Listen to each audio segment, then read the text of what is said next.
The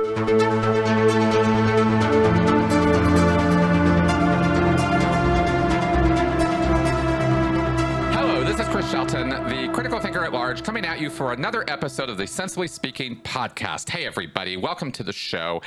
If you are listening on audio only, then you will not see that I am joined this week by my one of my favorite guests, actually, and way too long since we have gotten together and had a talk. And this is Rachel Bernstein. She is a licensed therapist and family counselor and a cult exit counselor, I guess you could say. Rachel, how would you describe yourself? Right. Yes. I would describe myself first and foremost as a fan of yours. And then that's the spirit. Right. And then, comma, I am an educator and a therapist. I've been doing this work for 30 years, which is blowing my mind. I'm a mom.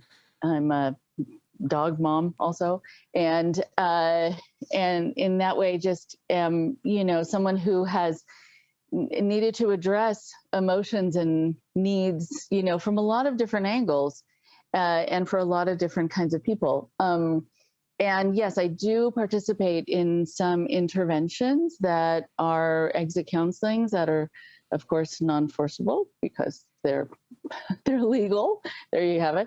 And that is really exciting work. And at the same time, most of what I do is meeting with clients now, mostly online because of the pandemic.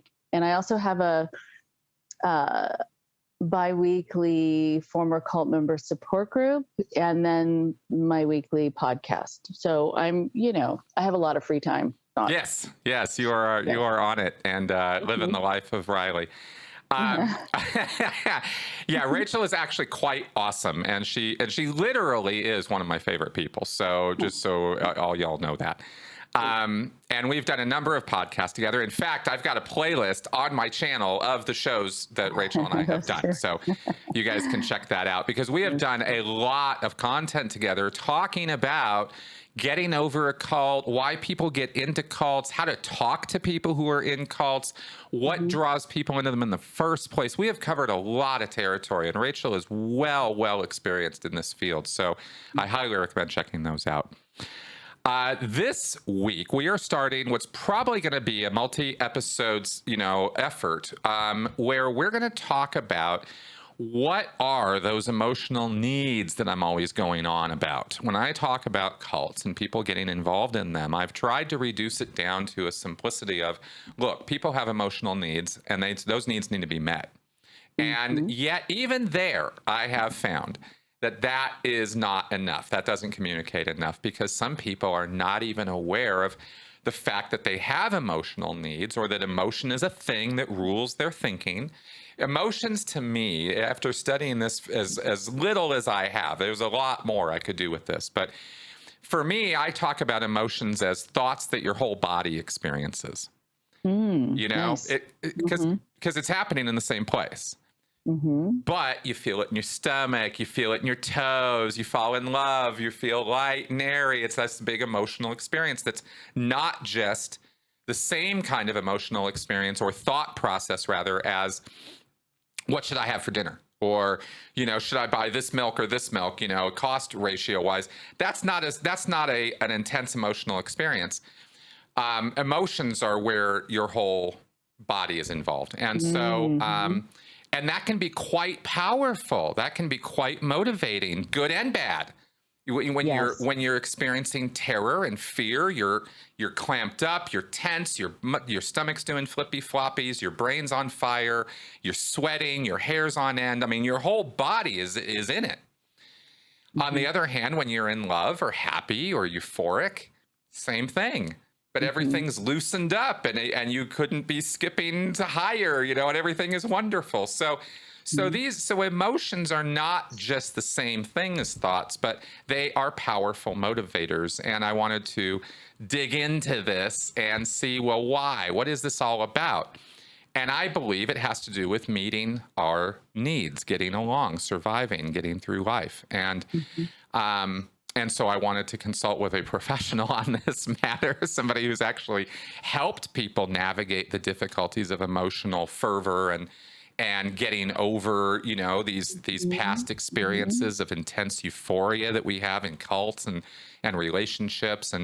And so, Rachel, I've said my spiel there to kind of intro this. So how do you approach or think about the emotional needs of your clients or people who get involved in cultic situations specifically? And how do you define or think about that?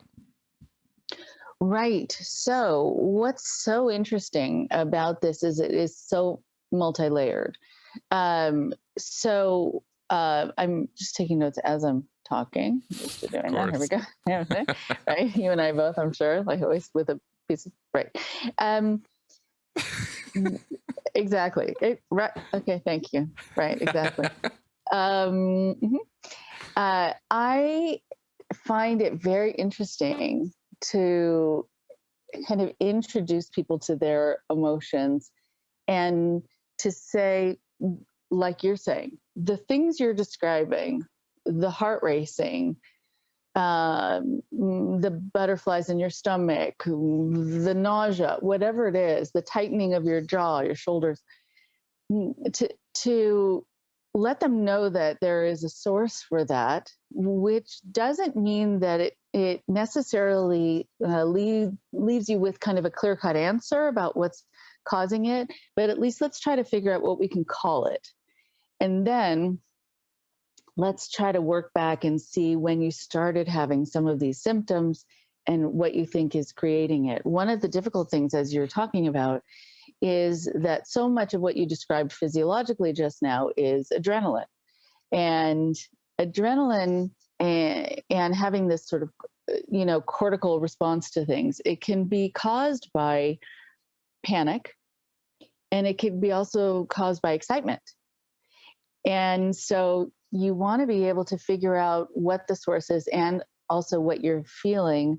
What I find is that within manipulative systems, they will take the same grouping of physiological responses and call it something else. There we go. That's right. And right, so you are feeling panic, and they'll say, "Oh, that's because you're feeling enamored or excited or in awe, Yep. but you're actually feeling worried, but your heart is racing."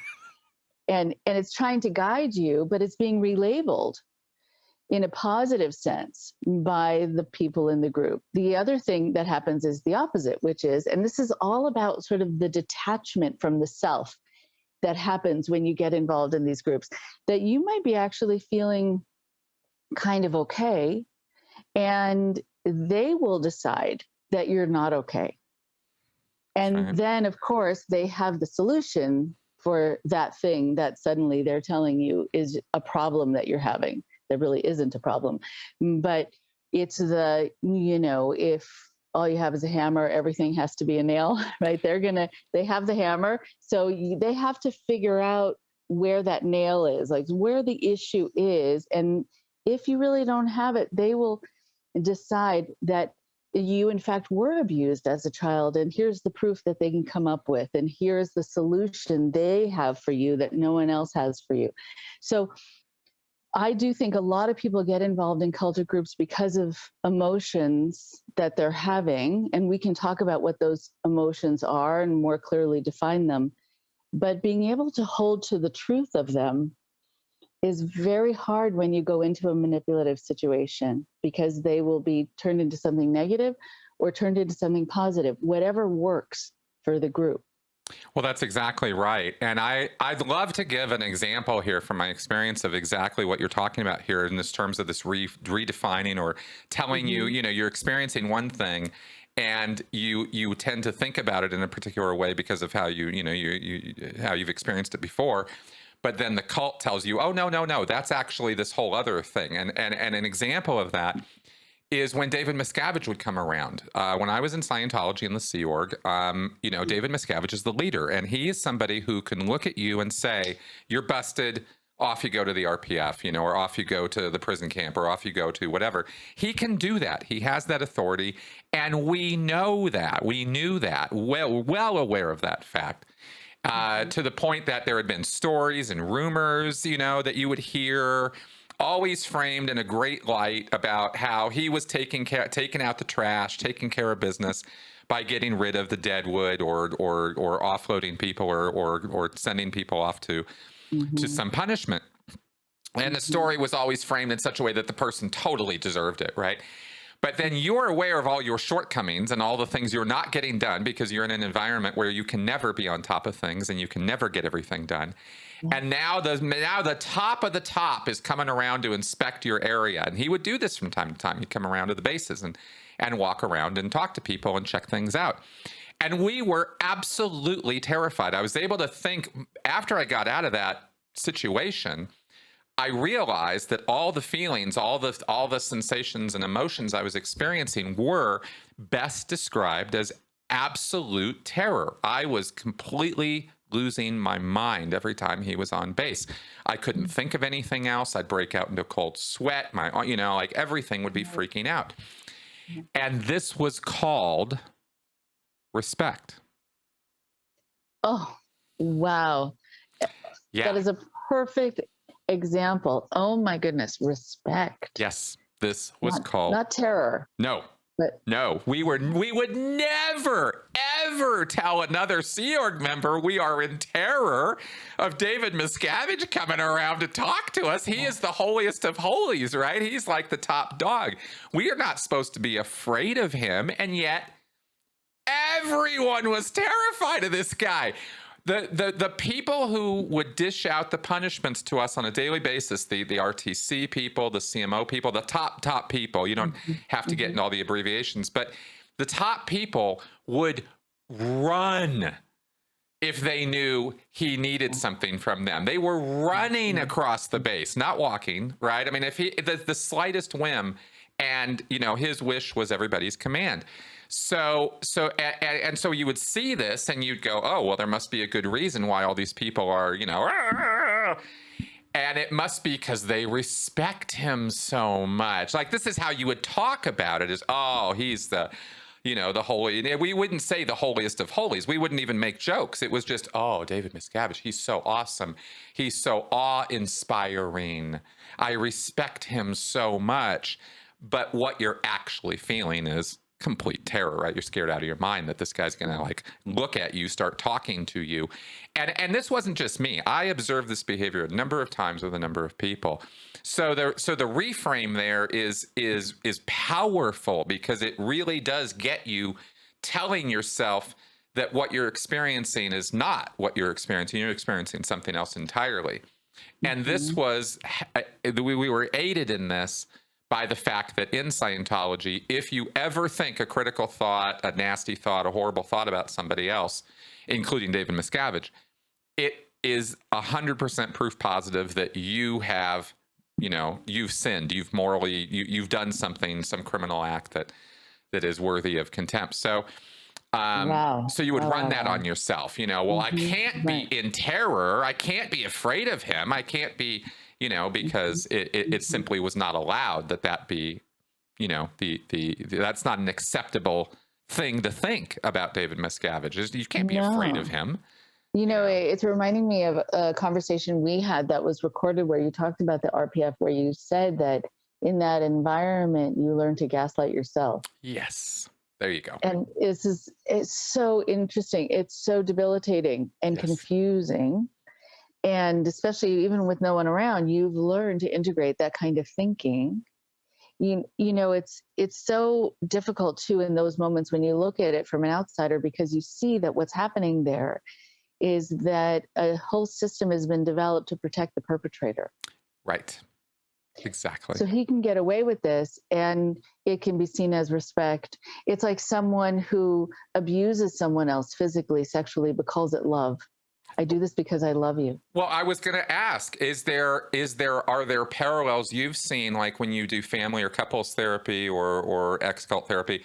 Do you see parallels in, much maybe more smaller family situations? I mean, I know there's situations where fathers are not necessarily the best role models, right? And yet it's sort of framed as, well, you have to respect your father, or you have to respect your parents, even though they're total tyrants, this kind of thing. I wonder, is that, do you think that might be a lesser shade of that kind of thing, or even the same kind? Right. I mean, it goes back to this idea of, if cults kind of invented these things, or if they capitalized on what already exists in society Right. and just turned up the volume to 1100 actually. Yes. Yes. Right. And so yes, it is already pervasive in some situations, like the teacher who gives you the bad grade. They'll sometimes say, well, you really needed to study more. Or they'll say, I'm writing really hard because I believe in you. And you're like, okay, if you believe in me, can't you give me the A, and then we'll talk about other, so there's an excuse given, I think, for mistreatment and being meaner to people, that it's because you care. And if you didn't care, you wouldn't yell at them. A lot of people will talk about feeling specially chosen by someone, only to then be at their mercy more, whether it is physical or sexual, etc. Yep. But they're supposed to see it as a compliment. I think the other thing that happens as pervasive in society that gets taken up more than a notch in cults is that certain emotions are allowed and certain emotions aren't.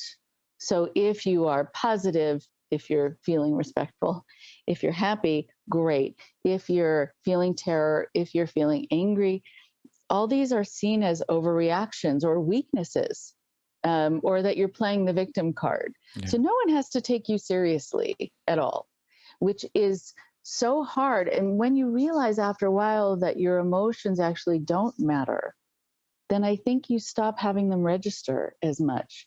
And that adds to the disengagement from the self. Wow. Great way of putting that. Absolutely. I've seen that so many times. Well, let's look at maybe some of the specific, there's this thing called Maslow's hierarchy of needs. We're not going to go on a whole, roll on that right now.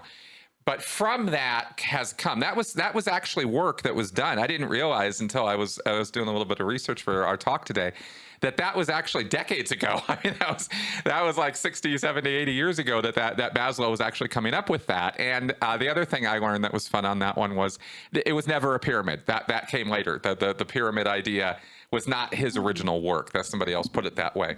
But the idea of having needs, physical and emotional, or life-oriented needs, comes from Maslow's work. And more work has been done on that over the years, and they've kind of nailed it down at this point to 9 basic emotional needs that people have. We can actually categorize them and talk about them that way. And I thought that might be a good way to go into this, right? And I doubt, like I said, we'll cover all of them today. But now that we've kind of established what we're talking about with emotion and emotional needs, the first one on the list, and this is all of these, any one or a combination of them, we really need to think about this in this light. This isn't something to escape from. These needs are not going to go away no matter what you do. You're always going to have these. We're not calling these out as something bad. What I want to point out here is how these needs are used to manipulate you, because you have them regardless of what other people do about them. But if you know about them, if you're aware of them and think about them this way, then you can be aware of when people are trying to manipulate you using these. And that's the purpose of these podcasts. So on this is the first one we could talk about is the need for security. Right? Personal security, security in life, feeling like you're on solid ground, you're not in quicksand, you're not sinking, How do you think about and approach that need in your work? Right. So the need for security, yes, is one that starts very young. I mean, you think about the kids who need their parents to check under their beds for monsters. Right. And so you need to know that your environment is safe. You need to have the light on just a little. Right. You need to have the door open just a little, or close with a lock, depending on what works for you. But I think if you then know that the people in your world are going to respond to it, aren't going to just make fun of it, and also aren't the ones who are the monsters or the ones letting the monsters in, then you can feel safe, and you want to replicate that in your adult life when you're outside the home. And that's why, security systems exist. But I think to a great degree, cults are security systems. Oh, great way of putting that. Yeah. And so then you have this formula. If you do this, then this will happen. It's fail safe. And we can say it that way because if it doesn't work, it's because you didn't do it right. So there's this guise of this perfect, secure system, whether it is to keep yourself safe now or, after you die, whatever the philosophy or theology of the group is. But I think what people also need to be wary of, though, is that in your search for security, sometimes the need is so great that you won't necessarily question the person who is promising it to you. Right. You'll just be so happy that they're promising it to you. Yep. And not if they have a track record of lying to people, or if people within the context or relationship with them become actually less secure. You just feel like you want to just hand yourself over and put your life in their hands. It feels so good. It's like the emotional trust fall. And sometimes we don't check to see if someone's actually going to catch us. That is great. I will let me bolster that with an example. Again, for my own life of joining the Sea Organization in the first place. I'm assuming with this podcast, you all have some basic idea of my background, and I was involved in Scientology for decades, and so I worked in the Sea Organization. That's a full-time paramilitary, uniformed, yes sir, no sir, kind of outfit, and you live on a base. They call it a base, like a military base. That's how they think about it. And when I joined that group when I was 25 years old, I did so because a good deal of it was because of this particular need. I was out in the real world, working in Santa Barbara, scraping by, going from job to job in the job market while trying to maintain the Scientology job. And I was working like all the time. I didn't really have a life. I was just working all the time. And the only time I had off was weekend nights. I was working 2 full-time jobs, right? So I did not feel secure. I was moving constantly, I wasn't getting, well, no, actually, I got to be honest. A couple of times I wasn't making rent and getting kicked out of places. I mean, it was a really hard scrabble existence. Right. And I did that for 8 years trying to make that work. And finally I just got tired, but I was still so dedicated to the cause. I wanted to, and clearly I could see with my own eyes after 8 years of work, well, Scientology in Santa Barbara wasn't making it. So what do I need to do? Well, I need to double down. I need to go even harder on this, right? Rather than hit the eject button, which is what most sensible people would have done.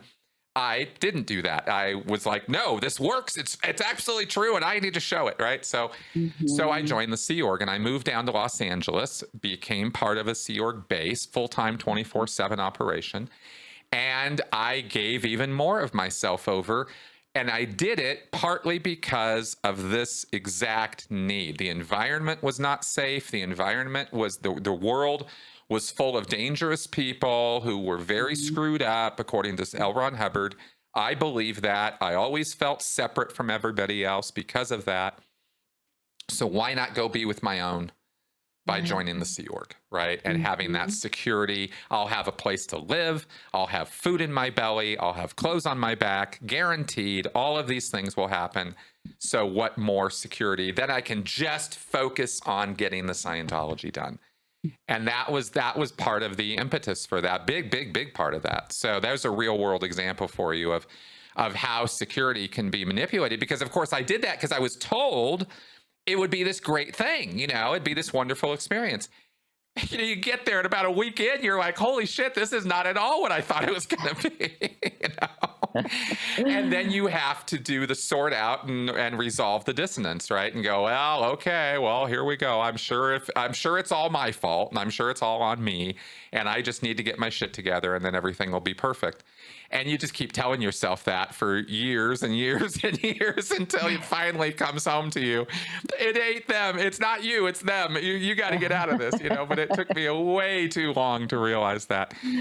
But this security need was a big one. And so I'll just highlight that as an example of that. And I hope that communicates to everybody, that's a big, but there's lots of smaller ways people do that to other people to manipulate them and get them under their control using this security need. Yeah, I think so. It would be great actually if people left a cult and they said, "No, it's not me. It is you." In fact, totally 100%. But I do think also there's this notion that we can't leave yet because we've already put something into it, and we just have to keep trusting the process more. Yeah. And the people around you seem like they have it together and they seem fine, and you think, okay, you just have to kind of endure what you're enduring until you get what you think you were supposed to get or what you were promised. That's right. That's so right. It occurs to me now also that this could also be used for retention, not just for manipulation and recruitment, but you retain people with this because, for example, I remember conversations I was having with myself near the end of my Sea Org time when I was like, I got to get out of here. Well, maybe not. Maybe, hold on. Let's think about this. I'm getting 3 meals a day. I got clothes on my back. Like even at the end, even after 17 years of a lot of abuse and a lot of nonsense that I put up with in order to try to do Scientology, even at the end, I was still questioning on this point of security and my needs of security of a stable life, right? Well, I've got food, I've got clothes, I've got a job. No one's ever going to fire me. They're not going to get rid of me. If I leave, I'm going to have to fight to leave and get through that.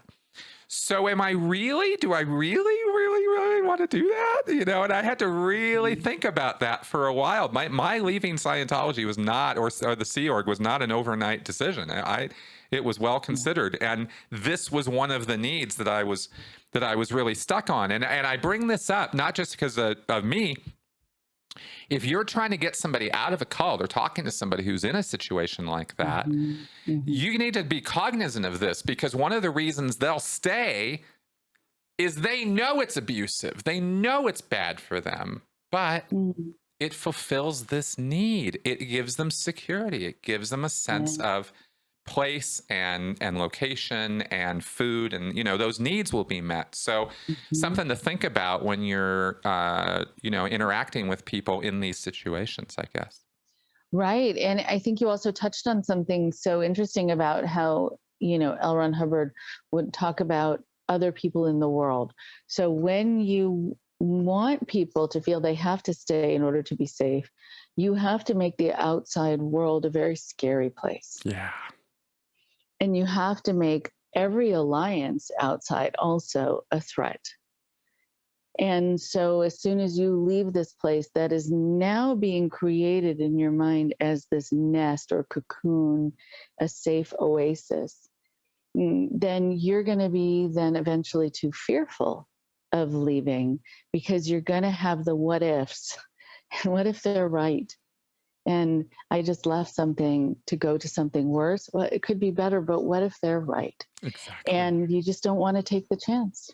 That's right. And when you're in the middle of a cultic situation, a narcissistic relationship situation, you know, like Janja Lalich has said, your choices are bounded.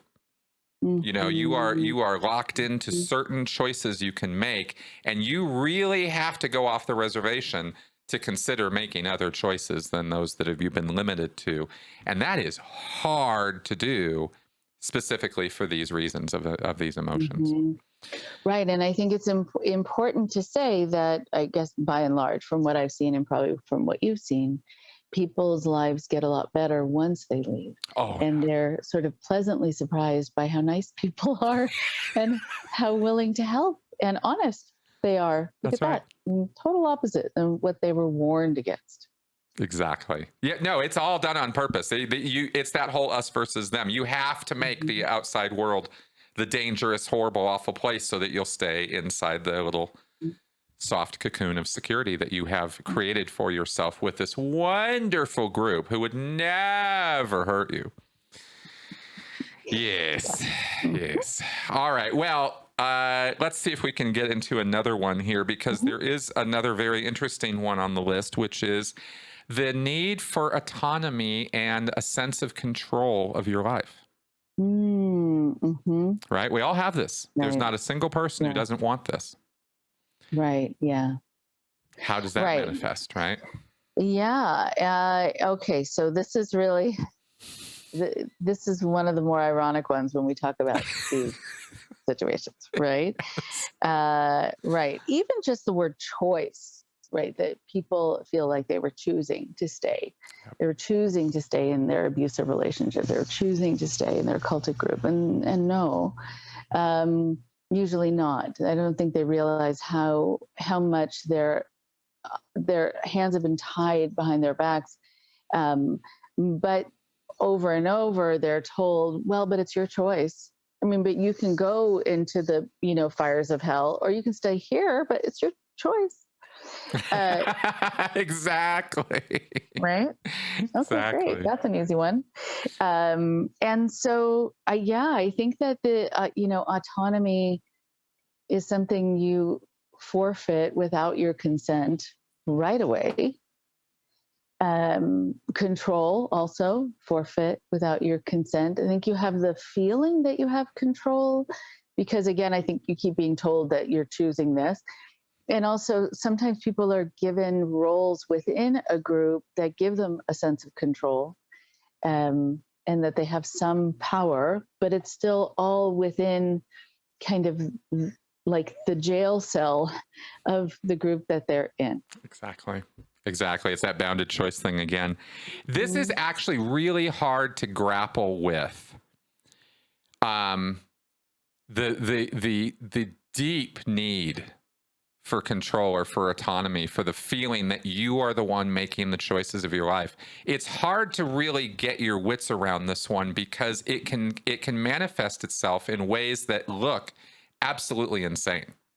Mm-hmm. And it's really interesting because if you don't know that this is a thing, and I have not been as cognizant of this as I should be, in talking about, for example, I'm going to bring up something crazy right now as an example of this, is anti-vaxxers.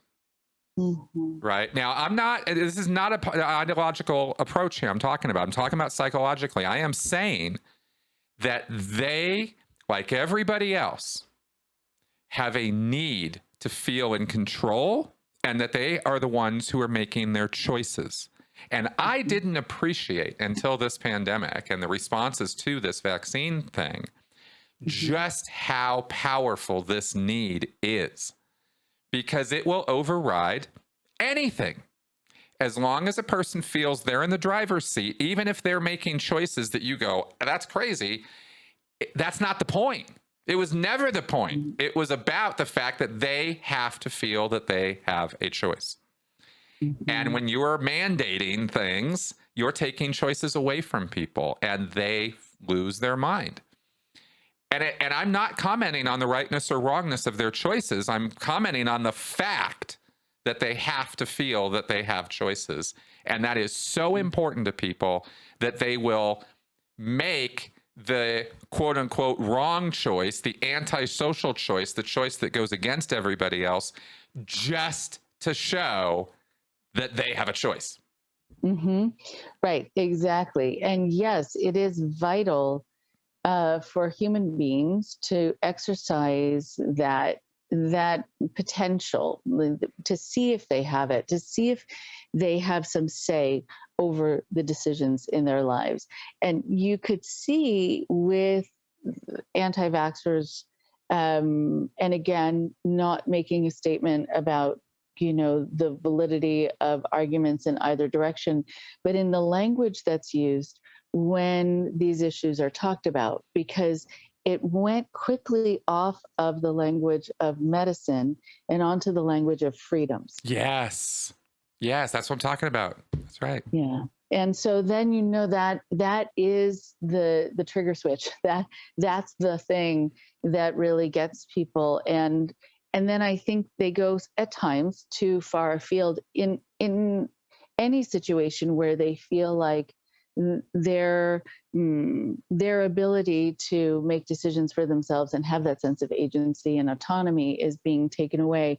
What doesn't get questioned at times is if there's a necessity, and maybe having a mandate is kind of an overcompensation, but it's the only way to ensure safety. So Right. it's hard to kind of pull back, because when you're focused on autonomy, when you're focused on freedom, I think you're very self-focused, and you're not necessarily looking at how you are engaged with the rest of the world and why it might be important for you to make a decision that feels like you're forfeiting some of your freedom, but for the greater good.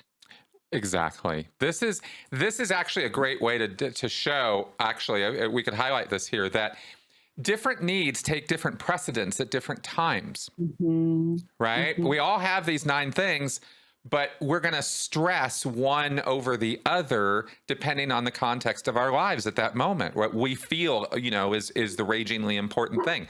So security could be the really priority for your life if you are, say, homeless or on the threat of losing a job or a marriage or a this or a that.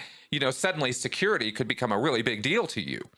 On the other hand, if all that's taken care of, you're not thinking about that. Everything's fine. I'm good. You're good. Everything's good.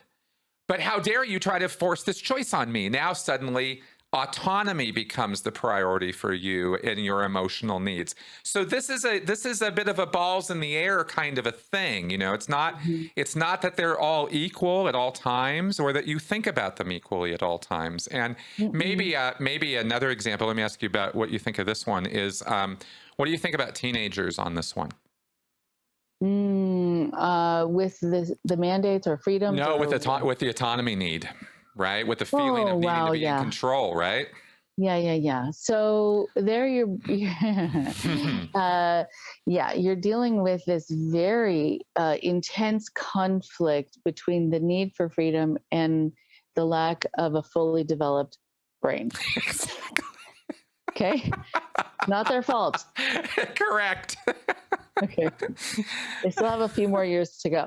Yes. Like 10. Yes. And they just got to hang in there until they can think clearly.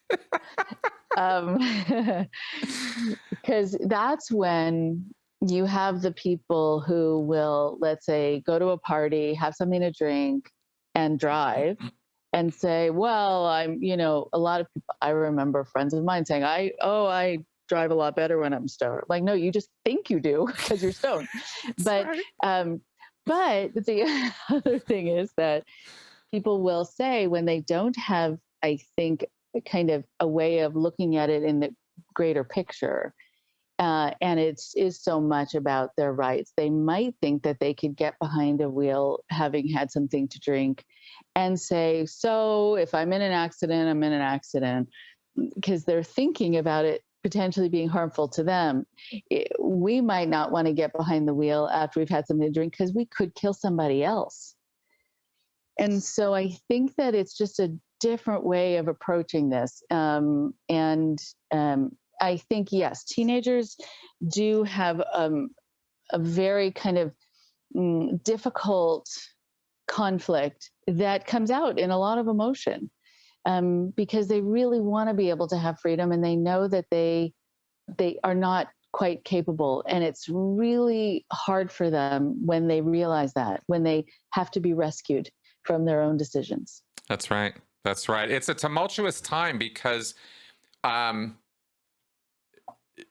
because you're becoming aware of this stuff for the first time as a teen. Like your awareness has now gone out, your education has gone out, your sphere of influence has sort of expanded beyond yourself to become more aware of the world and your relationships and the social hierarchies and all of that. And suddenly this, oh, wait a minute, everybody's got something to tell you what to do. Everybody's got advice for you. Everybody's got orders for you as to the thing you should be doing. And it comes to a head. You're 15, 16 years old and you're like, when do I get to have a say in any of this? And this whole rebellion phase, right? Because these needs and our phases of development are intimately connected. So you could look at things that way. Yeah. So this is really good. But the flip side here also, the bad end of this choice autonomy need is that you can drive somebody straight into a destructive situation by trying to force them to stay in a good situation, right? Just the fact of you trying to force them has nothing to do with the values. It has nothing to do with the beliefs. Has nothing to do with how right you are and how wrong they are, or how right they are and how wrong you are. It has nothing to do with any of that. You're trying to force them to do something, and it's the mere fact of that.